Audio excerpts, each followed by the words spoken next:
What's going on, family? It's your guy, Boro, the Lucky Libra. And thank you for tuning into another episode. As y'all can see by the title, we're picking up the signs through the 8th house series with Aquarius in the 8th house, all right? So I appreciate y'all stopping by, all right? Before we get into it, I'm gonna just give y'all a couple of seconds to go ahead, show some love like y'all been showing, and just go ahead, tap that like button for your boy, hit a share, subscribe for your boy. So I'm gonna go ahead and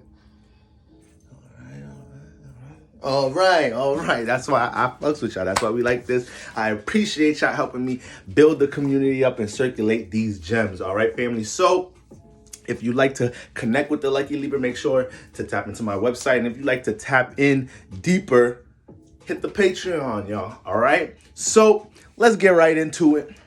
Okay. Aquarius in the 8th house. Okay, so most likely if you have this alignment, if you have Aquarius on your 8th house cusp, most likely you are a Cancer rising. All right, most likely you're a Cancer ascendant. You may be a Taurus ascendant. You may be a Gemini ascendant. All right, but most likely these are for my Cancer ascendants. Okay, so what is the 8th house? The 8th house is the house that deals. It's a subconscious house, so it deals with our emotions, right?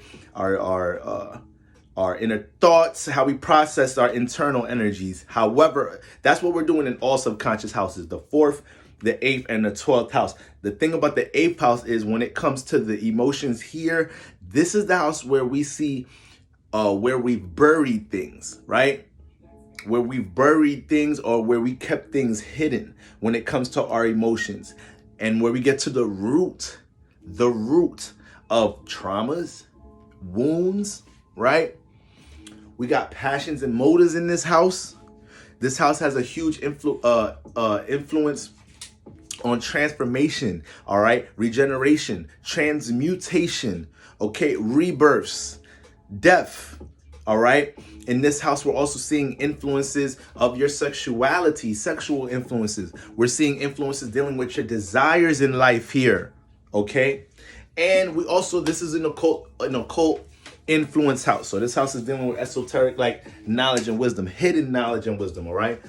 And this house is dealing with shared resources, all right? Finances, taxes, the resources of your partner, your wife or husband. So as y'all can see, there's many themes inside the 8th house. The things go very deep when we look at what's behind the veil, okay? And this is why out of all the signs through the houses series, I'm not surprised that all of these videos, I've tried my best to keep them as short as possible, but I'm not surprised that all of these videos have went the length that they have went. So let's break it down. We put Aquarius in here. We throw Aquarius up in here. Now, Aquarius is an air sign. All right, we know air sign off rip is dealing with the intellect, communication, messengers, right? Thoughts. Then we sprinkle the Saturn influence and the Uranus influence here, all right? Now, Saturn is the main ruler of Aquarius. Uranus is more so a co-ruler, 50% ruler. So when we look at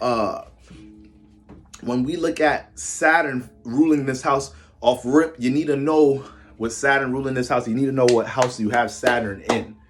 You need to know what house you have Saturn in, because the house that Saturn in is going to go through a lot of transformation, is going to initiate a lot of your transformations and rebirths in that house. All right.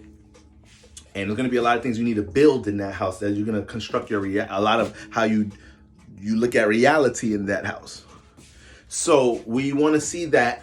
And then, you know, just having Saturn as the ruler here, whether it was Capricorn or Aquarius, right? One thing these two placements are going to share, you know, is that they can be a little blocked off for dealing with getting to the root of their emotions. Now, more specifically with Aquarius here, all right, which that could be positive and negative in ways where people can't get under your skin easily, right? You're going to have tougher skin, but you got to make sure it doesn't work against you to the point where you don't allow yourself to dig deep when it comes to your shadow, your insecurities, you know, things you need to evolve from a subconscious emotional point of view. And, you know, when we have Aquarius here, see, the thing about Aquarius is one thing to be an air sign dealing with the intellect, but Aquarius is not dealing with them emotions.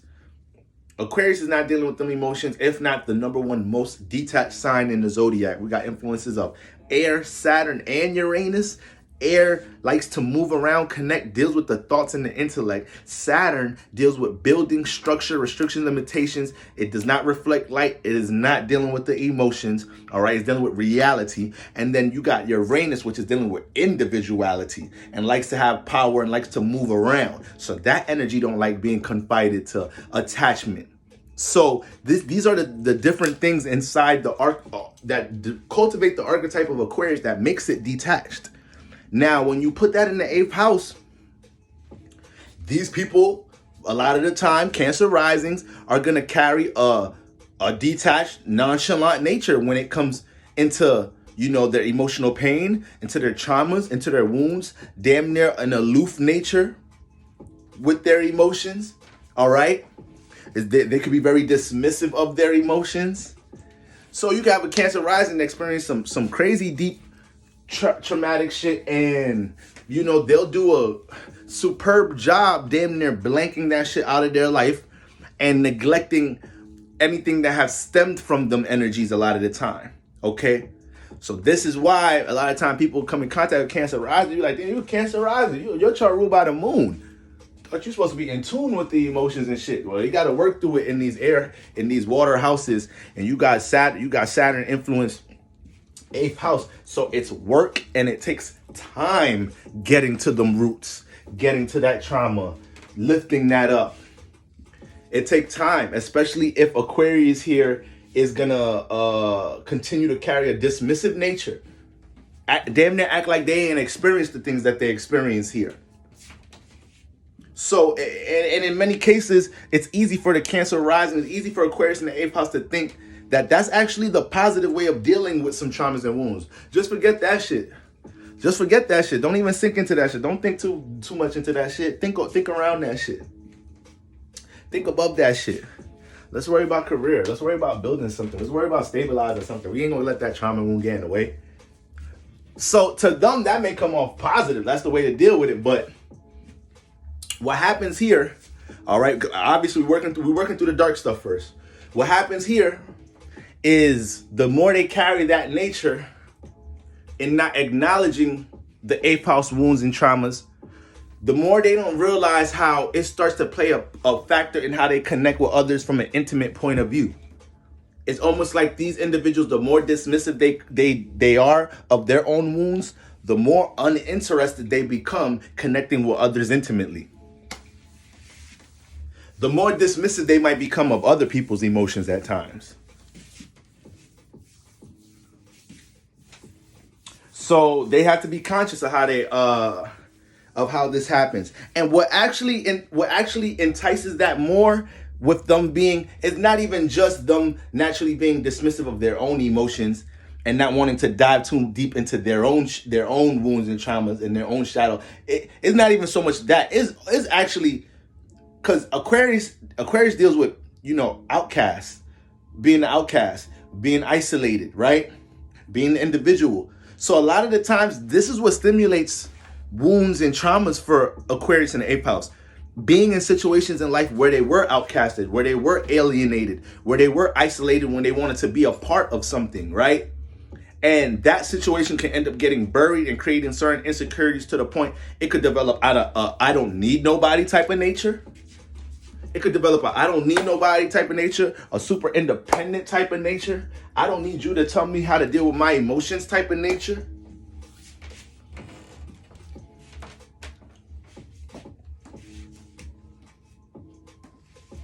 They have to be conscious of their impulses and their temper here.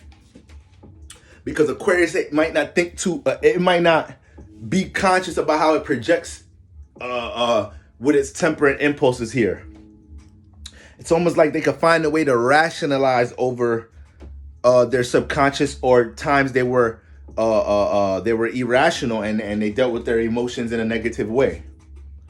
It's almost they could create ideals and ways to think about that shit. Remember, that shit is fixed air. So sometimes it can have a stubborn way of thinking about things, a locked in way of having a certain mindset or concept about something. And when it comes into transformations, It's almost like it's almost sometimes it's like I said, some of these things can play out positive at times because it comes off as tough skin.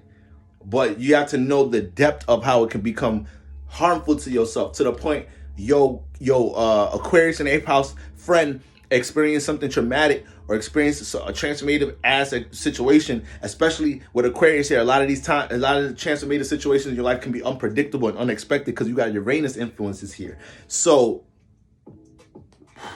a lot of the times you look at your Aquarius in the 8th house friend and be like, yo, you good? You just lost your crib, lost your job, all in the same hour. You all right? You good? I'm straight. Fuck that shit. You know, life goes on. Ain't shit to trip about. You be sitting here like, you sure? You be in your head, you sure you good, motherfucker? You sure you're not gonna allow yourself to feel nothing? You could cry. Ain't nobody finna call you soft for cry. You just lost your job and your crib and you got robbed. You ain't got no money. You ain't eaten 6 days. You sure you don't want to just cry? Ain't nobody gonna judge you if you cry. That's enough reasoning to let out some emotion right now.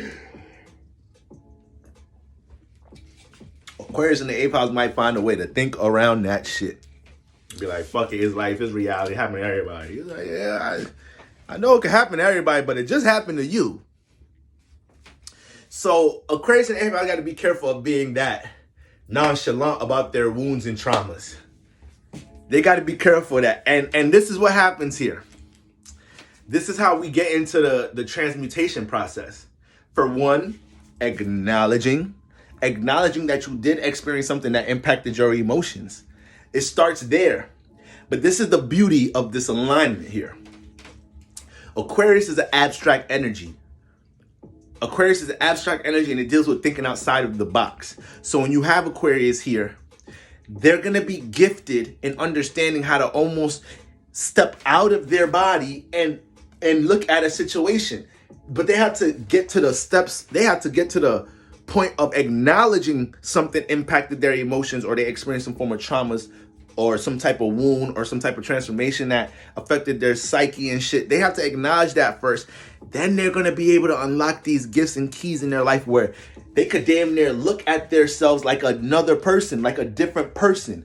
It has an abstract way of thinking about its circumstances and what it needs to do to heal, you know, what it needs to do to take care of that person, which is really you.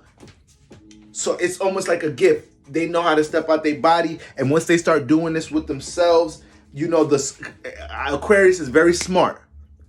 Aquarius is one of the smartest signs in the zodiac. They analyze things through different perspectives. They're very informative.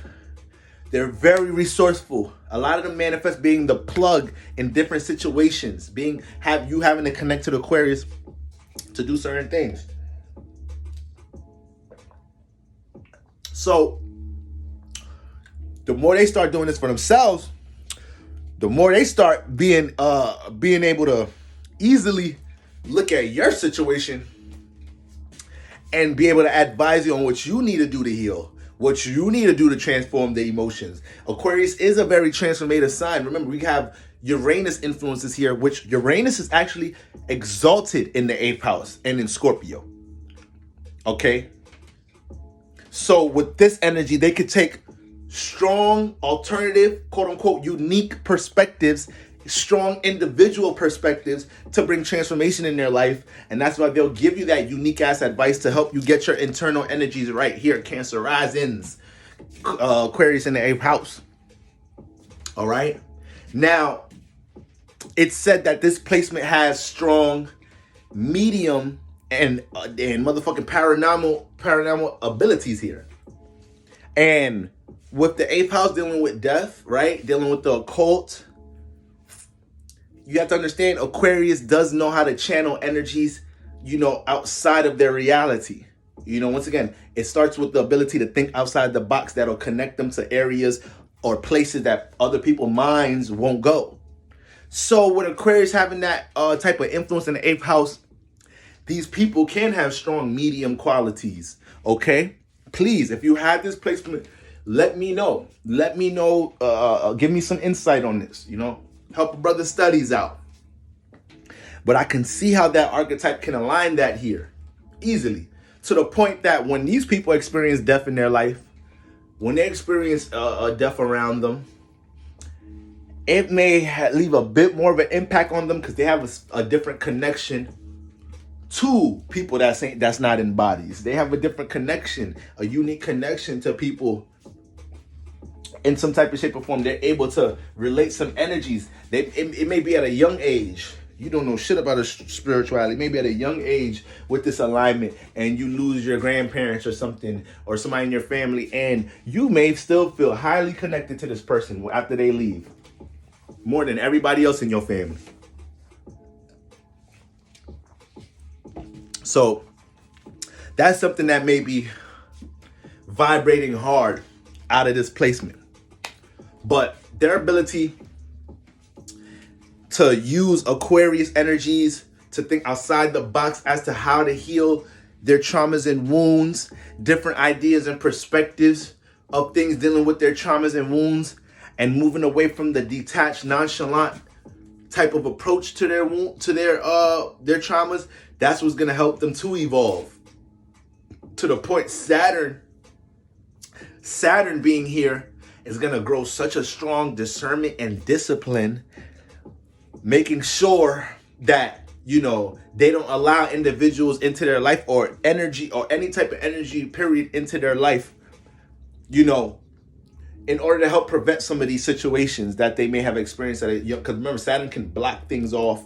It can build boundaries. So this is what these people do here a lot of the times. They just got to make sure they build them in the right place. AKA you have an insecurity about something, but you have a goal. You need to use Saturn to block that insecurity off, acknowledge it, but block that insecurity off, or block that past memory or experience or something not going your way in the past, in order to help you achieve this goal now, so you can transmute that all in one. You can bring transformation all in one. Okay? So that's very important here. And it's like when it comes into them connecting with others, this is why it's important for them to acknowledge what's buried deep down there, because they could just, that nonchalant nature can move into their relationships, to the point you care for somebody, but you damn near not trying to acknowledge that to yourself. You're not trying to look in the mirror and tell yourself like, yo, you in love, or you love this person, or you have feelings and emotions for this person. That can feel vulnerable here. This can feel vulnerable here. This can feel vulnerable as hell here. Now, we know the 8th house has a lot to do with, once again, your sexual influences, what you may be attracted to. So, for one, these people are going to be sexually open-minded. They're going to be open-minded as hell, exploring their sexuality. They're going to experiment. They may experiment in an unpredictable way. They may not even tell you what they're about to do and just do that shit. Try it in the middle of some shit. Shit throw you off guard.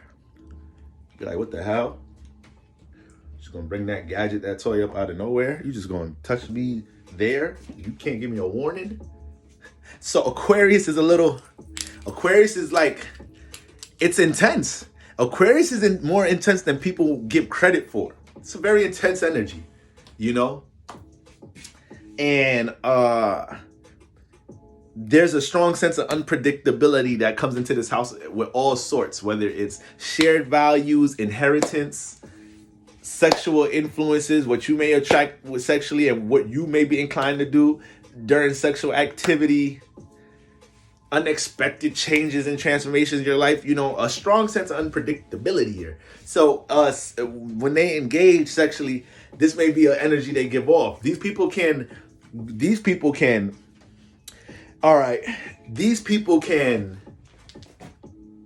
have a relationship, and they could still feel the need to connect with others, but they can dismiss all emotion, and it could be all purely physical. Even if they don't have a partner, they're pretty good at this. Could connect with you physically a whole bunch of times, but if they're trying to put up a block to make sure they don't fall for you, or some emotions, this and that, they don't go too deep with their emotions. If that's their true intention with you, it's gonna stay like that. To the point, a guy that thinks, man, I bet you if I keep giving her some of this, that, cheating her, like, she's gonna fall in my hand. If she has a strong intention of not trying to dive deep into intimacy with you, besides the physical act, there will be things that woman creates as an environment so she don't go down that road. Not encouraging them to do it or not do it, but this is the ability that they have. And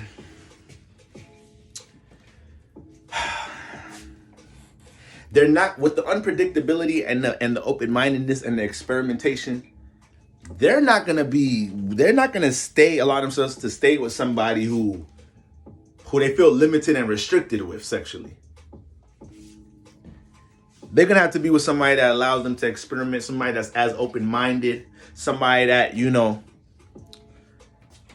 because this is also a liberating thing for Aquarius in the 8th house. This is a real liberating thing for them here when they engage in sexual activity. All right, it's a sense. It almost gives off a sense of freedom to them a little bit. So, any type of restrictions, limitations, they really like. What's the name? They really like. I'm trying to use proper words. They really like oral. But you give oral for like 3 minutes, you barely give oral, like, oh, they out of here. They want to try these different positions. They want to try, use this, use that in the third, and you're like reluctant to, that's going to turn them off. They're going to be like, damn, how much restriction, limitation you going to throw on them over? Shit. I want to feel liberated. I want to feel free. I just want to explore here. Okay, so those is like some strong influences there with sexuality, and it's also Saturn. So they may have it's not unlikely for them to be dominant here. It's not unlikely, or be, I don't want to say forceful. You could say I don't want to say forceful, but stern. You feel their presence sexually. It may not be like a submissive nature.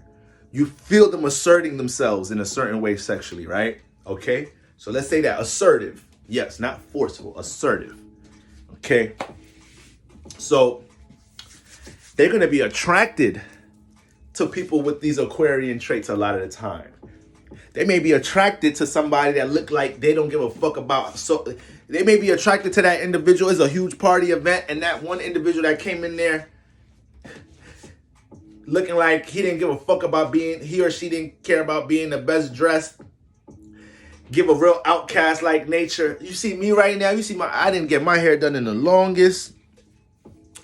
You feel me? I'm looking rough, I mean, to me, I look good, but presentation-wise, I could clean up if I had to go to an event or something. I wouldn't want to go to an event like that. I want to make sure I get my hair done, go to the barber shop, get my beard and all that, get my goatee lined up, right? So, but Aquarius in the 8th house may appreciate the rugged look. A part of them appreciate the realness of individuals who don't care about how other people care about them. People that look like they're comfortable being alienated. People that's comfortable looking like they don't mind being the outcast, because this may tap into a lot of things they experience in their adolescent stages. And these individuals may even start to play out as an examples to make the Aquarius in the 8th house person be like, damn, it almost helps them heal, help them understand themselves when they deal with these people. Because it's like, damn, this is kind of what I had to experience, this part of my traumas and wounds, feeling outcasted, feeling isolated. So now these individuals start to make them feel like, maybe there's positives. There's positives in not fitting in the in crowd. It's positives being an individual, not caring about what people think about you, So they don't sink into so much of the negative energy where it's like, man, I never had nobody. I was always outcasted. People didn't accept me. I'm on some individual shit. Fuck everybody. These individuals help them see the positive outlook on being the outcast or individual. So yeah, they're gonna like these people. May play out Sapio-like energies. People that's pretty intellectual. But that sense of somebody being comfortable with being comfortable, being an outcast, being an individual thinker, a free thinker, this is what they're going to be attracted to. And they may also really like role playing. They may really like role playing sexually. The Aquarius ideas start. It's Uranus, y'all. It's Uranus, it's Aquarius. You can't predict what the Aquarius energy gonna do. So it may like to develop these different scenarios to spice things up in the 8th house when you connect with them sexually. And one thing that's gonna be key for these people in relationships, not only may they develop qualities which make them comfortable with alternative like relationships, maybe open relationships, this, that, and the third, relationships that have more space to them. That's something that's 8 out of 10 times, 9 out of 10 times, it might be a quality here. Them wanting some form of space or their individuality respected in their relationship. This is why, they're not gonna be real these people are not judgmental of others. Like Aquarius in the 8th house, you can tell them anything, Mo. You can tell them anything.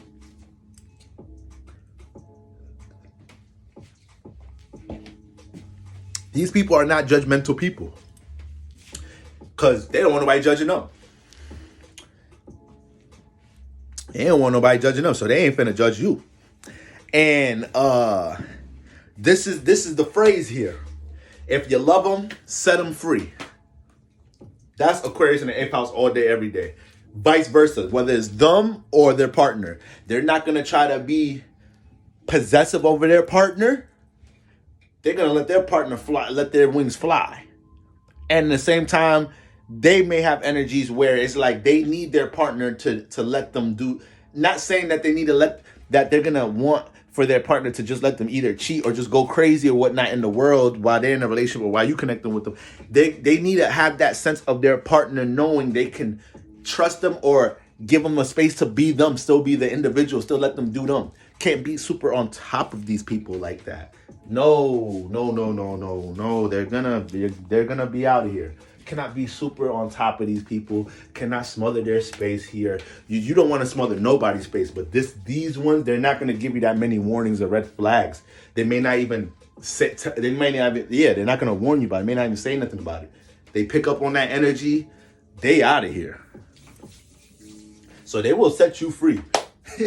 They will set you free and let you be free, and they expect that in return. And the more you can do that in a crazy way, that's what builds the bond with them here. This is what makes them open up to you more. This is what makes them confide in you more. This is what makes them want to connect to you more. But you got to give them that space. You got to let them know that you can go handle what you got to handle in your schedule and do what you got to do without blowing their phone up or trying to include them into everything. They might prefer a life partner over marriage because things start getting shaky when we have to share resources and shit here. And things start getting a little shaky here, especially because they may have dealt with so many transformations in their life, being a part of a community, being a part of partnerships, business partnerships, group efforts. They may have dealt with some hidden agenda bullshit. They may have dealt with their resources getting mixed up on some bullshit with other people. So they may start to become reluctant with marriage and long-term commitment. And it's like, you know what? If anything says life partner, like set somebody free, if you love them, set somebody free, then I don't know. But that phrase alone says life partner over marriage. If you can set somebody free and know that they're going to do them and they still love you and you still got a bond, then there shouldn't be no issue with life partners and y'all having y'all unique agreement with what y'all relationship is. And then that brings me into inheritance. We got Saturn here. So inheritance may obviously, come from the father figure here. But what I see here a lot of the time is these people will be trusted with big positions in companies and groups and whatnot. These people could be trusted with big roles here, or they can be trusted managing heavy finances or whatnot. And especially because people love their ability to come up with alternative. They're very methodical when it comes to these things, right? They're going to be real solution-based. A lot of ideas when it comes to accounting, managing finances, business moves, this, that, and the third, right? Aquarius is a very business-oriented sign. However, they don't really be wanting to do that shit though. They don't want to be Aquarius and 8th house don't want to be responsible for the company's finances or their partner's finances or the group's. They're gonna be capable of holding that shit down and making sure that shit Gucci. But it comes down to if they want to do it, if they want to have that position for the job, if they want to have that position for the group, then they'll do it and thrive. But a lot of times people are trying to force them into these positions because they're they excel here. They're very good managing other finances, this and that third. But it's just that little energy where it's like, I don't want to be responsible for all that shit. Got enough responsibilities. All right. And they may get unexpected inheritance here. This is one of them placements where, like I said, you working for this company for so long, then your boss don't got no children, your boss don't got no children, no family like that, and wants to put your name and shit in a will, wants to pass down stake of the company to you, and you like, oh shit, I didn't expect this, what the fuck? Should I take it though? So it could be all type of unexpected things here. But if you have Aquarius in this house, you got to make sure that you're on point with anything dealing with joint finances or whatnot. Because a lot of these things, a lot of unexpected, unpredictable things can happen. So you can't go into situations combining your resources with others on some half-ass, I think is going to work shit. No, you have to have your heart in it. You have to make sure this is something you're willing to take a L with. You like this situation so much that you're willing to take a L with if you're wrong. Because y'all may have already people watching this video may have already went through situations where they realize they have to have way more discernment sharing resources with others, because a lot of shit could just happen out of thin air or untrustworthy situations here and shit. All right, but let me know about these medium abilities. Let me know what you guys have experienced from a young age. Let me know if y'all are out there channeling. This is definitely a question I wanted to make sure I asked y'all watching the video, because I know this is something that's known about this placement, but through my studies, I understand how spiritually, energetically, it can manifest that with Aquarius being an abstract sign and this being the house of death. So y'all let me know what's up with that. All right, family. So y'all already know the vibes, man. It's your guy, Border Lucky Libra. I'd appreciate it if you leave a like, a share, subscribe. Help me build the community up. Okay, we finna turn up for the rest of June and for the rest of the year 2022. And we finna close out the signs through the 8th house series with Pisces in the 8th house. It's definitely been a whirlwind, but we're gonna close out strong. If you wanna connect with the Lucky Libra, tap into my website. If you wanna join the Patreon or dive deeper, y'all already know the vibes, all right? Until next time, family, peace.